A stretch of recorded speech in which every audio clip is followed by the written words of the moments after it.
These caves are incredible.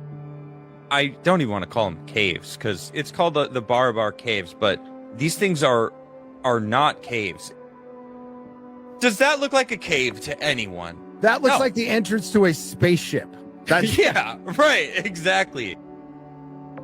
It's like a single granite Vein. One vein. huge piece. Deep in the heart of India, shrouded in the mists of ancient history, lies a marvel of engineering and artistry that continues to baffle and amaze. The Barabar Caves, a series of rock-cut chambers carved into the granite hills of Bihar, India, the oldest rock-carved caves that exists to date. What secrets do they hold? How were they built? And what purpose did they serve? Could humans really have created this ancient wonder? The Barabar Caves, discovered in the early 19th century, are believed to be the oldest surviving examples of rock-cut architecture in India, dating back to the 3rd century BC. They were commissioned by Ashoka the Great, the Mauryan Emperor who famously converted to Buddhism after the bloody Kalinga War. These caves were meant to serve as retreats for monks and ascetics seeking spiritual enlightenment. What is immediately striking about the Barabar Caves is the sheer precision and polish of their construction. The walls and ceilings are so smooth, they seem almost mirrored. The interiors are devoid of any ornamentation, emphasizing their austere and contemplative purpose.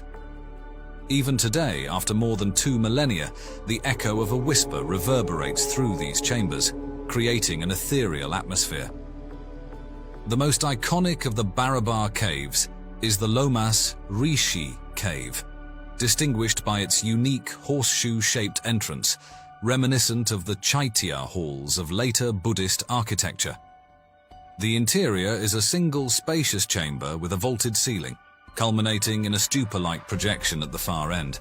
The acoustics within the Lomas Rishi Cave are extraordinary, creating a sense of otherworldly resonance that amplifies even the slightest sound.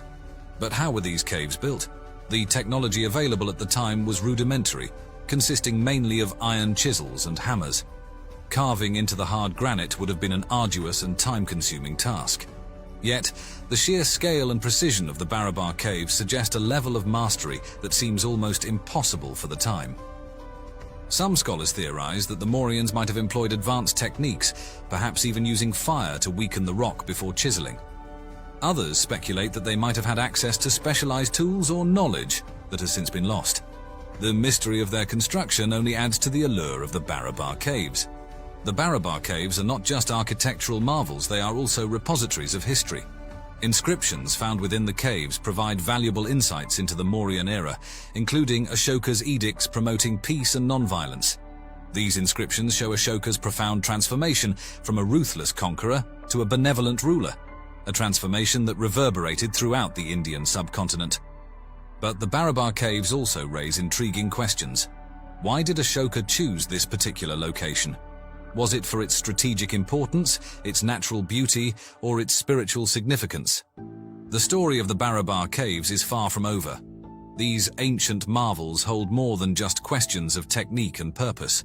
As we dig deeper into the mystery, we find that the caves are connected to a broader network of ancient secrets, some hiding in plain sight, others concealed beneath the surface of history. The Barabar Caves, it seems, are just the beginning. Let's turn our attention to the staggering amount of stone that was removed to create these caves. Carving out even one of these chambers would have required moving hundreds of tons of solid granite. While this might seem difficult enough today, with cranes and modern machinery, imagine doing it over 2,000 years ago with only basic tools. Experts estimate that the volume of rock removed from the Barabar and Nagarjuni caves combined is equivalent to the construction of an entire modern skyscraper. The caves aren't just hollow spaces, they are carefully engineered cavities with perfectly smooth walls and astonishing acoustic properties. This raises the question, were these caves intended for something far more complex than simple meditation? If we step outside the narrow confines of traditional archaeology, a number of unconventional theories begin to emerge. One of the most compelling is the possibility that these caves were not simply religious sanctuaries, but sites for ancient experiments with sound and resonance. Sound, after all, was a powerful force in many ancient cultures, believed to be a tool for healing, communication, and even construction.